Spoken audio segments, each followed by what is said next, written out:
रामकृष्ण हरी. वारकरी संप्रदायातलं वैभवशाली व्यक्तिमत्व पूज्यश्री बाबा महाराज सातारकर यांना देवाज्ञा झाली. दिनांक 26 ऑक्टोबर 2023 ह्या दिवशी कानावर एक अतिशय वाईट बातमी आली, ती म्हणजे पूज्यश्री बाबा महाराज सातारकरांचं जाणं. पूज्यश्री बाबा महाराज सातारकरांचं कीर्तन किंवा पूज्यश्री बाबा महाराजांच्या मुखातला हरिपाठ ऐकलं नाहीत अशी माणसं फार कमी आपल्याला पाहायला मिळतील.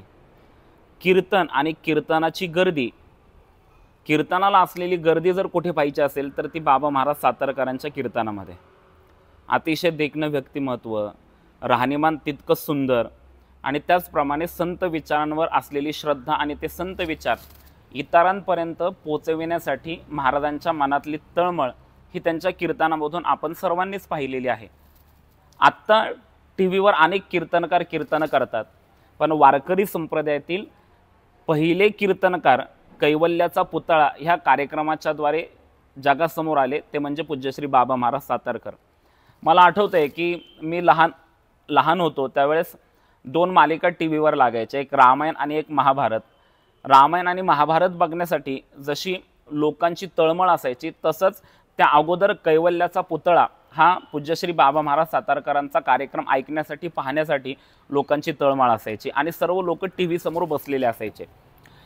वारकरी संप्रदायातील कीर्तनाला ग्लॅमर प्राप्त करून देण्याचं काम पूज्यश्री बाबा महाराजांनी केलं.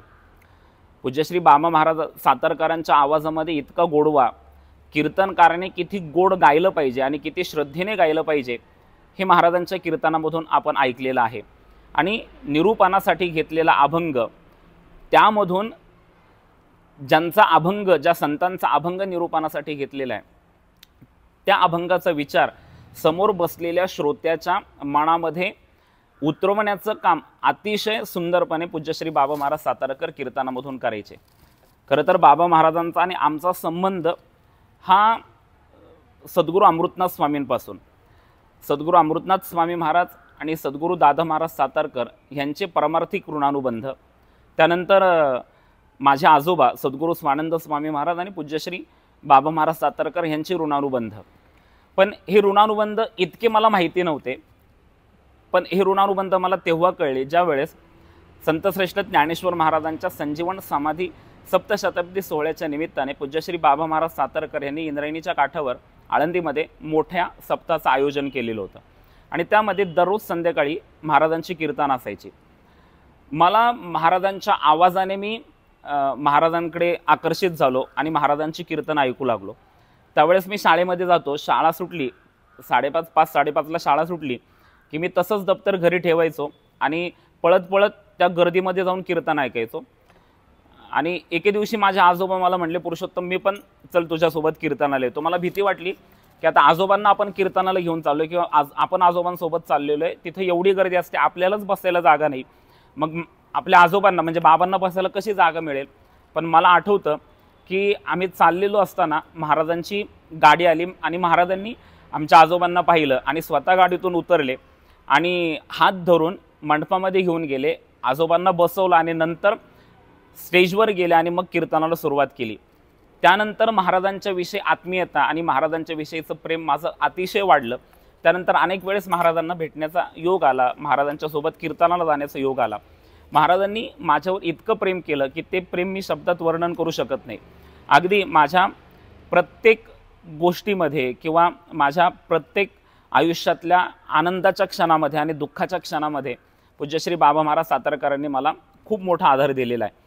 मला आठवतं की 2004मध्ये जेव्हा माझं लग्न ठरलं त्यावेळेस मी महाराजांना फोन केला आणि महाराजांना म्हटलं, महाराज तुम्हाला लग्नासाठी यायचं आहे. महाराज म्हणले, मी येणार तुझ्या लग्नासाठी, कोणती तारीख आहे. तेव्हा मी सांगितलं, महाराज 23 मे रोजी लग्न आहे. ते म्हणले, कुठेही कार्यक्रम असला तरी मी तुझ्या लग्नाला येणार. आणि महाराज आले आणि लग्नामध्ये त्यांनी आशीर्वाद दिला आणि आशीर्वाद देताना म्हणले की पुरुषोत्तमचं माझ्यावर इतकं प्रेम आहे, इतका प्रेम करणारा जर मुलगा असेल तर त्याच्या लग्नासाठी पायानेच किंवा डोक्याने चालतील, इतकं पूज्यश्री बाबा महाराज सातारकरांचं प्रेम माझ्यावर होतं.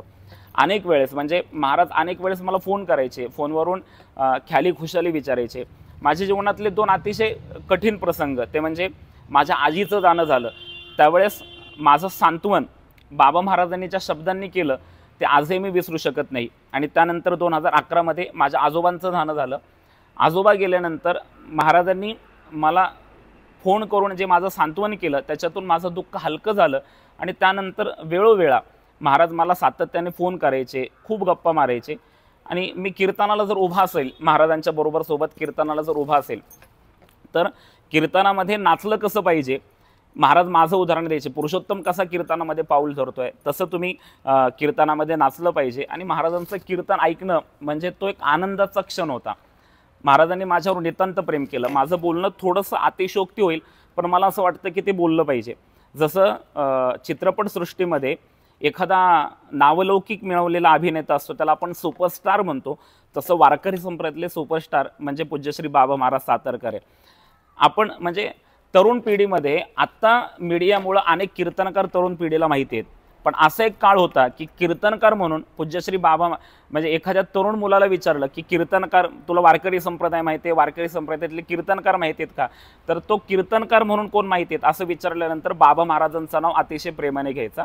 मी सांगितलं की महाराजांनी महाराष्ट्रातच वारकरी संप्रदायाचा प्रचार प्रसार केला नाही, तर महाराष्ट्राच्या बाहेर संपूर्ण भारतामध्ये आणि भारताच्याही बाहेर परदेशामध्ये जाऊन इंग्रजी भाषेमध्ये कीर्तन करून पूज्यश्री बाबा महाराज सातारकरांनी ही कीर्तन परंपरा नामदेव महाराजांच्या म्हणण्यानुसार ज्ञानदीप लावू जगी, नाचू कीर्तनाचे रंगीत ज्ञानदीप लावू जगी, त्या प्रांतामध्ये गेल्यानंतर त्या भाषेमध्ये पूज्यश्री बाबा महाराज सातारकरांनी ही कीर्तन परंपरा पोहोचवली. आत्ता आपल्याला वाटतं की इंग्रजीमध्ये कीर्तन करणारे कीर्तनकार तयार झाले पाहिजेत, पण इंग्रजीमध्ये कीर्तन करून कीर्तनाची गोडी परदेशामध्येही लावण्याचं काम महाराजांनी केलं. असं एक बहुआयामी व्यक्तिमत्व. खरं तर 88-89 वर्षाचं आयुष्य महाराजांना लाभलं, पण शेवटच्या क्षणापर्यंत मला असं वाटतं की आत्ताच्या झालेल्या आषाढी वारीमध्ये देखील पूज्यश्री बाबा महाराज सातारकर आले. काही महिन्यांपूर्वी महाराजांच्या सौभाग्यवती मम्मींचं निधन झालं. त्यानंतर काहीच दिवसांमध्ये महाराजांचं जाणं आपल्यामधून झालेलं आहे. पण वारकरी संप्रदायावर आणि संत विचारांवर नितांत श्रद्धा असणारं व्यक्तिमत्व म्हणजे पूज्यश्री बाबा महाराज सातारकर. आज बाबा महाराज आपल्यामध्ये नाही आहेत, पण मी तुम्हाला सांगेल की बाबा महाराजांना ऐकायचं असेल, बाबा महाराजांना अनुभवायचं असेल तर यूट्यूबला महाराजांची अनेक कीर्तनं तुम्हाला ऐकायला मिळतील. ज्यांनी कीर्तन ऐकलं नाही त्यांनी बाबा महाराजांचं कीर्तन ऐका, बाबा महाराजांनी गायलेलं जय जय राम कृष्ण हरी ऐका, बाबा महाराजांनी केलेले विठोबा रुक्माईचं भजन ऐका, तेव्हा तुम्हाला नक्कीच कीर्तनातली गोडी वाढेल. महाराज आज आपल्यामधून निघून गेलेले आहेत, पण महाराजांच्या जाण्याने वारकरी संप्रदायामध्ये जी पोकळी निर्माण झालेली आहे ती कधी भरून न निघण्यासारखी आहे. आणि खरं तर माझ्या आयुष्यात एक फार मोठी पोकळी, माझ्यावर नितांत प्रेम करणारे एक व्यक्तिमत्व आज मला सोडून गेलंय. ही खंत माझ्या शेवटच्या श्वासापर्यंत मला राहील. अशा पूज्यश्री बाबा महाराज सातारकरांना आपल्या सर्वांच्या वतीने मी भावपूर्ण श्रद्धांजली समर्पित करतो. महाराजांच्यासाठी एवढंच म्हणेल, महाराज स्मृतीत तुमच्या मिळेल स्फूर्ती, गाईल रसना तुमची कीर्ती, भावफुले ही तुम्हा अर्पण, चरणी तुमच्या शतशः वंदन. रामकृष्ण हरी.